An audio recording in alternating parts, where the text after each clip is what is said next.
ओम शांति। आज प्यारे मीठे बाबा की अव्यक्त मुरली मंथन की डेट है 21 अप्रैल 2024। तो आज मीठे बाबा ने हमें जो टाइटल दिया है वो है तीव्र पुरुषार्थ की लगन को ज्वाला रूप बनाकर बेहद की शुभ वृत्ति की लहर फैलाओ। तीव्र पुरुषार्थ की लगन को ज्वाला रूप बनाकर बेहद की शुभ माने शुभ भावना की वृत्ति को लहर फैलाओ। तो आज बाप दादा हर एक बच्चे के मस्तक पर 3 लकीरें देख रहे हैं, जिसमें एक लकीर है परमात्म पालना के भाग्य की लकीर। यह परमात्म पालना का भाग्य सारे कल्प में अब एक ही बार मिलता है, सिवाय संगम युग के। यह परमात्म पालना कभी नहीं प्राप्त होता। सही बात है ना। परमात्म पालना, ईश्वर से पालना हमें सारे कल्प में एक ही बार मिलता है, वो संगम युग में। तो यह परमात्म पालना बहुत थोड़े बच्चे को प्राप्त होता है। कहते हैं ना कि पुण्य का अर्थ है कुछ ऐसे कमाई जिसे मृत्यु भी न छीन सके। तो वह पुण्य सिखाने हमें भगवान स्वयं पुण्यात्मा परमात्मा आ गए हैं ना। तो भगवान हमें सिखा रहे हैं, तो ऐसी पालना हमें कभी नहीं प्राप्त हो सकती, और थोड़े से बच्चों को ही प्राप्त होती है। दूसरी लकीर है परमात्म पढ़ाई के भाग्य की लकीर। परमात्म पढ़ाई ये कितना भाग्य है जो स्वयं परमपिता शिक्षक बनकर हमको पढ़ा रहे हैं। तीसरी लकीर है परमात्म प्राप्तियों की लकीर। सोचो कितनी प्राप्तियां हैं, सभी को याद है ना। प्राप्तियों की लिस्ट कितनी लंबी है।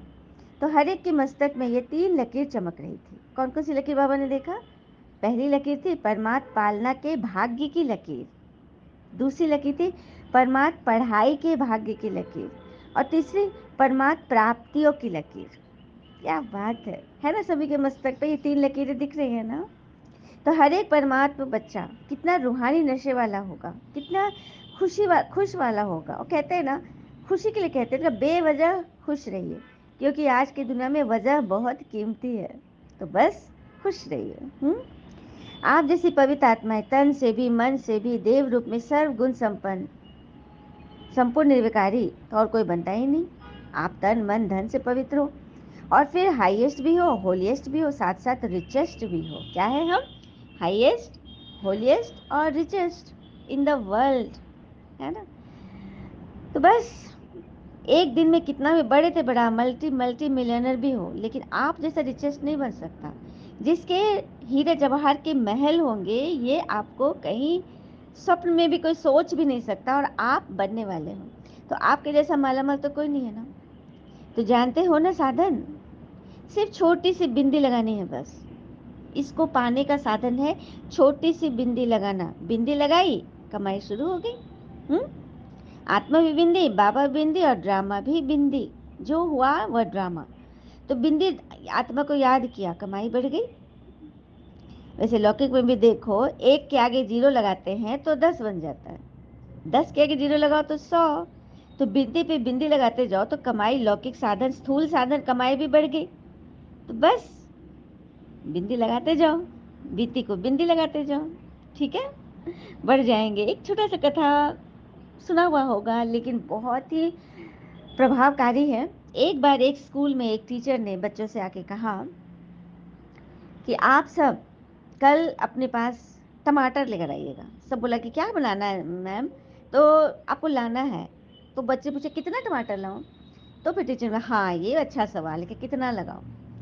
तो जिसके जिसके मन में जितने लोगों से गुस्सा है, नफरत है, ईर्ष्या है, रेस है, जो भी किसी के प्रति नेगेटिव भावना है, वो उतने टमाटर लेकर आए। ठीक है, तो गिनती कर लेना कि मेरे मन में किस चीज़ के बारे में क्या क्या क्यों क्या कैसे, वो उतने टमाटर लाएंगे। तो दूसरे दिन कोई बच्चे 2 लाए, कोई 4 लाए, कोई 5 लाए, कोई 8 लाए। हाँ, अपना अपना गिन कर लाए, तो बच्चे थे। अब टीचर ने बोला कि ठीक है, ये टमाटर तुमने अपने बैग में रखे ना, थैले में, इसे तुम्हें जहाँ भी जाओ, स्कूल भी जाओ, कहीं भी जाओ, घर जाओ, इसको तुमको हमेशा अपने साथ कैरी करना है। कम से कम 1 सप्ताह तुमको अपने साथ इसे धोना है, टमाटर को। ठीक है। बच्चे ने कहा ठीक है। 1 सप्ताह बाद बच्चे 1 सप्ताह बाद टीचर ने पूछा कि तुम लोग अपना अपना अनुभव बताओ, कैसा रहा तुम जब टमाटर को लिए हुए थे? तो बोला मैम अच्छा नहीं हुआ, कुछ तो बहुत भारी लग रहा था, किसको ज़्यादा, किसी का नाम था तो ज़्यादा टमाटर थे तो उसको भारी लग रहा था। और फिर बोला कि जितने दिन बीतते गए ना, वो टमाटर सड़ने लगा। तो बदबू होने लगी, एकदम महक आ गया, विचित्र सा अजीब सी दुर्गंध फैलने लगी। तो सबको दिक्कत होने लगा। तो बोला बहुत दिक्कत हुआ मैम, बहुत दिक्कत हुआ, आप क्या क्या होमवर्क देते हैं? तो मैम बोली ये होमवर्क इसलिए था कि ये तो हम चलो एक झोले में हम कैरी किए थे, जो कि आसान था कि बगल में पकड़ के रखे, लेकिन क्या हम अपने दिल में, अपने मन में किसी के प्रति कोई द्वेष, ईर्ष्या, नफरत, क्वेश्चंस, क्यों, क्या, कैसे, ऐसे वैसे, नाम मान शान रखते हैं कि नहीं? रखते हैं ना। और सिर्फ ये तो सिर्फ 7 दिन की बात थी। हम तो जीवन भर किसी के लिए रख लेते हैं, फलाना ने कभी कुछ बोला था, वो हम अपने वो टमाटर अपने मन में रखे रहते हैं। और दिल को कितना गंदा करते हैं। और धीरे धीरे धीरे धीरे वक्त बीतता है तो वो बातें तो सड़ने लगती है, दुर्गंध देती है। और उस दिल में हम चाहते हैं कि भगवान को रखें, तो क्या भगवान रहेंगे वहाँ? नहीं ना। तो हम सब का दिल ना, भगवान ने एक सुंदर बगीचा बनाया है, जिसमें सुंदर सुंदर फूलों की क्यारी लगाना है, न कि बदबूदार चीज़ों की, कूड़ादान की। इसलिए कहते हैं ना, गेट बेटर नॉट बिटर। हमेशा बेटर की ओर बढ़ो, अच्छाई की ओर। बिटर मतलब कड़वापन मत बनो, कड़वे मत बनो, है ना सच्ची बात। तो यही बाबा हमें कह रहे हैं। बाबा हमें यही सिखाते हैं कि किस तरह से हम बेटर से बेस्ट बनते जाएं। तो अपने अंदर जो भी क्वेश्चन मार्क है, कितना टेढ़ा होता है, क्वेश्चन मार्क होता भी टेढ़ा, बिंदी कॉपी पे पेंसिल फेंक कर भी मारो तो बिंदी लग जाती है, लेकिन क्वेश्चन मार्क कितना टेढ़ा है। बच्चे को जब हमने बचपन में क्वेश्चन मार्क सिखाया था, प्रश्नवाचक चिन्ह, तो उसको बहुत टाइम लगा था। फुल स्टॉप लगाओ बेटा, फट से लगा दिया, हो गया मम्मा, सीख गए, है ना। लेकिन क्वेश्चन मार्क यूं करके हम लोग को उंगली पकड़ पकड़ के उसको सिखाना पड़ा था। तो क्वेश्चन मार्क टेढ़ा है तो क्यों लगाते हो क्वेश्चन मार्क? बिंदी लगाओ ना, जो आसान है वो करो। हम्म तो बस अमृत वेले मन मन बुद्धि पर, मस्तक पे बिंदी के स्मृति का तिलक लगाओ, मैं आत्मा बिंदी हूँ। बस उस समय से अपने आप को चेक करना है हर दिन कि क्या मैं बिंदी हूँ, बिंदी स्वरूप बनती हूँ, बीती को बिंदी लगाती हूँ। अब बाबा सब देखते हैं, क्या क्या करते हैं बच्चे, सारा ड्रामा देखते हैं बाबा। बाप दादा बच्चों के प्यार पर निछावर भी होते हैं, और यह भी बच्चों को कहते हैं, जैसे साकार में मिलने के लिए दौड़ दौड़ कर आते हो ना, मधुबन आते हैं ना हम लोग भगवान से मिलने, एक साकार शरीर के द्वारा भगवान जो बोलते हैं हमें, हम तो सिर्फ उनको सुनते हैं। तो बाबा कहते हैं मुझसे कैसे मिलने आते हो दौड़ दौड़ के, है ना। तो वही बाबा कह रहे हैं। तो बाबा भी आते हैं ना हमारे लिए ऊपर से। अब बाप दादा के नैनों में बैठे हो, आप नूरे रतन हो। बाबा कहते हैं तुम आगे बैठे हो या पीछे, मेरी नज़रों के नूर हो। इसलिए कई बच्चे पीछे बैठते हैं ना, मधुबन में भी तो मूंझ जाते हैं, क्या पीछे बैठे, लेकिन बाबा ने बोला जो पीछे है ना, वही मेरी नज़र में सबसे आगे है। इसलिए बाबा हर एक को उत्साह दिलाते हैं।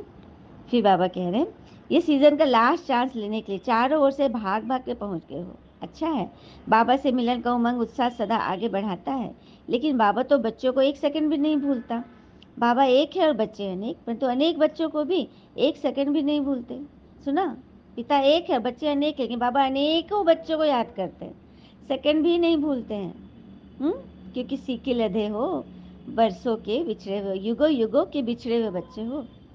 हाँ, इसलिए बाबा हमें अपना बना लिए। गीत गाते हो ना, मैं बाबा का, बाबा मेरा, दिल में सदा यही गीत बजता, मैं बाबा का, बाबा मेरा। तो बाबा ने न जाति देखी, न देश देखा, न रंग देखा, सबके मस्तक पर रूहानी बिंदी देखी, और बाबा हमारे हो गए। फिर बाबा कहते हैं एक बात तो बाबा ने चारों ओर के रिजल्ट के बारे में बताया कि मेजॉरिटी बच्चों का अटेंशन रहा है, परसेंटेज जितना स्वयं भी चाहते उतनी नहीं है, पर तो अटेंशन है। और दिल ही दिल में जो तीव्र पुरुषार्थी बच्चे हैं, वो अपनी प्रतिज्ञा को भी पूरा करने के लक्ष्य में आगे बढ़ रहे हैं, और आगे बढ़ते बढ़ते मंजिल पर पहुंच ही जाएंगे। माइनॉरिटी कभी अलबेलेपन में, कभी आलस्य के वश हो जाते हैं, तो विशेष लोगों ने हो ही जाएंगे, है ना। लेकिन गे वाली भाषा वाले थोड़े लेट से पहुंचेंगे, होना है हुआ पड़ा है, या आगे पहुंच जाएंगे। बच्चे बार बार वायदे करते, बाबा सुनते रहते हैं। बच्चे वायदे इतनी हिम्मत से करते हैं ना कि उस समय बाप दादा का भी दिल खुश हो जाता है और बाबा भी दिल खुश मिठाई खिला देते हैं। लेकिन वायदा अर्थात पुरुषार्थ में ज़्यादा से ज़्यादा फायदा, वायदा करते हो ना तो पुरुषार्थ में ज़्यादा से ज़्यादा फायदा पा के दिखाओ, कमाई करके दिखाओ, ये बाबा देखना चाहते हैं। विश्व में एक तरफ भ्रष्टाचार अत्याचार की अग्नि होगी, दूसरी तरफ आप बच्चों का पावरफुल योग अर्थात लगन की अग्नि ज्वाला रूप में आवश्यक। यह ज्वाला रूप इस भ्रष्टाचार अत्याचार की अग्नि को समाप्त करेगा और सर्व आत्माओं को सहयोग देगा। आपकी लगन ज्वाला रूप की हो अर्थात पावरफुल योग हो तो यह याद की अग्नि उस अग्नि को समाप्त करेगी। दूसरी तरफ आत्माओं को परमार्थ संदेश की शीतल स्वरूप की अनुभूति कराएगी। सुना? बच्चे कहते हैं मेरा योग तो है, सिवाय बाबा के कोई नहीं, लेकिन बाबा ने रिजल्ट देखा, बच्चे का अनेकों के साथ योग है। सबको ध्यान में रखते हैं, सबके साथ योग लगाते हैं और कहते हैं ना, एक बात कहते हैं, जब ठोकर खाकर भी न गिरो तो समझ लेना ईश्वर ने तुम्हारा हाथ थाम रखा है। बाबा हमें मुरली जब सुनाते हैं, पढ़ाते हैं, मंथन सुनाते हैं तो समझ जाओ जब हम सुनने बैठे हैं तो इसका मतलब है कि ईश्वर ने हमें थाम रखा है। नहीं तो सबसे पहले ये मुरली ही छूटेगी, ये बैसाखी ही छूटेगी, है ना? तो बस इसको पकड़े रहना और मास्टर दाता के पास आकर खाली नहीं जाए। जैसे ब्रह्मा पिता को देखा चलते फिरते कोई बच्चा आता था तो बाबा कुछ न कुछ अनुभूति का प्रसाद जरूर देते थे ब्रह्मा पिता। तो आप बच्चे भी कोई भी आपके पास आए तो कुछ न कुछ भर के जाए, क्योंकि अखूट महादानी महादाता तो स्वयं बाबा हैं और आप भगवान के बच्चे हो तो देना तो आपका भी काम है, देवता बनने वाले हो ना। तो प्रैक्टिकल स्वरूप यही बनना है। तो तैयार है ना सभी? साथ साथ ब्राह्मण आत्माओं में और भी समीप लाने के लिए हर एक तरफ मधुबन में चारों ओर ज्वाला स्वरूप का वायुमंडल बनाने के लिए चाहे जिसकी भट्टी करते हुए करो, चाहे आपस में संगठन में रूढ़िहान करके ज्वाला स्वरूप का अनुभव कराओ और आगे बढ़ो। बाबा अब बता रहे हैं कि अब तुम्हें संगठन में ज्वाला स्वरूप का अनुभव करना है। जितना जितना योग की भट्टी जगेगी उतना उतना आत्माएं प्रकट होगी और मतलब कि मजबूत बनेगी। तो भी मेहनत से मुक्त बनो, अलबेले मत बनो। बाप दादा को तो आना ही है, मतलब बाबा तो आके मूल्य चलाते ही हैं। और आप बच्चों को क्या है, बाबा का आना और आप सबका बनना। तो ऐसी कंट्रोलिंग पावर सारे दिन में यूज करके देखो। हाँ, फुल स्टॉप कहा और सेकंड में वैध देह भान से मन बुद्धि एकाग्र हो जाए, मतलब स्टॉप हो जाए। फलना देह भान में हूँ, क्यों क्या कैसे मैं हूँ, मैं वो मेरा 1 मिनट में खत्म हो जाए। तो ये है। अच्छा, फिर बाबा ने चारों ओर के परमात्म पालना के अधिकारी आत्माओं को, परमात्म पढ़ाई के अधिकारी श्रेष्ठ आत्माओं को, परमात्म प्राप्तियों से संपन्न आत्माओं को, सदा बिंदी की विधि से तीव्र पुरुषार्थी आत्माओं को, सदा मेहनत से मुक्त रहने वाले मोहब्बत में समाये हुए बच्चों को, ज्वाला स्वरूप विशेष आत्माओं को बाप दादा का याद प्यार और नमस्ते। हम बच्चों की भी प्यारे बाप दादा को दिल से याद प्यार और नमस्ते। वरदान, शुद्ध और समर्थ संकल्पों की शक्ति से व्यर्थ वाइब्रेशन को समाप्त करने वाले सच्चे सेवाधारी भवन। शुद्ध और समर्थ संकल्पों की शक्ति से व्यर्थ वाइब्रेशन को समाप्त करने वाले सच्चे सेवाधारी बनते। कहा जाता है ना, संकल्प भी सृष्टि बना देता है। जब कमजोर और व्यर्थ संकल्प करते हो तो व्यर्थ वायुमंडल की सृष्टि बन जाती है। सच्चे सेवाधारी वह है जो अपने शुद्ध शक्तिशाली संकल्पों से पुराने वाइब्रेशन को भी समाप्त कर दे। जैसे साइंस वाले शस्त्र से शस्त्र को खत्म कर देते हैं, एक विमान से दूसरे विमान को गिरा देते हैं, ऐसे आपके शुद्ध समर्थ संकल्प का वाइब्रेशन व्यर्थ वाइब्रेशन को समाप्त कर दे। अब ऐसी सेवा करो, मतलब आपके शुद्ध समर्थ संकल्प का वाइब्रेशन इतना तीव्र हो, इतना मजबूत हो कि व्यर्थ वाइब्रेशन समाप्त हो जाए। तो अब वही करने की बारी है। स्लोगन, विघ्न रूपी सोने के महीन धागों से मुक्त बनो, मुक्ति वर्ष बनाओ। तो विघ्न रूपी सोने के महीन धागे होते हैं हमारे मन के, अपनी कुंठा, वही टमाटर वाली बात, अपने मन में कोई बात रख लिए कि फलाना ऐसा है वैसा है, बस फंस गए। हाँ, ज्ञान के पॉइंट से भी हम फंस जाएंगे। तो महीन धागों से मुक्त बनो, यही हमको विघ्न डालते हैं, यही हमको गिराते हैं, फंसाते हैं।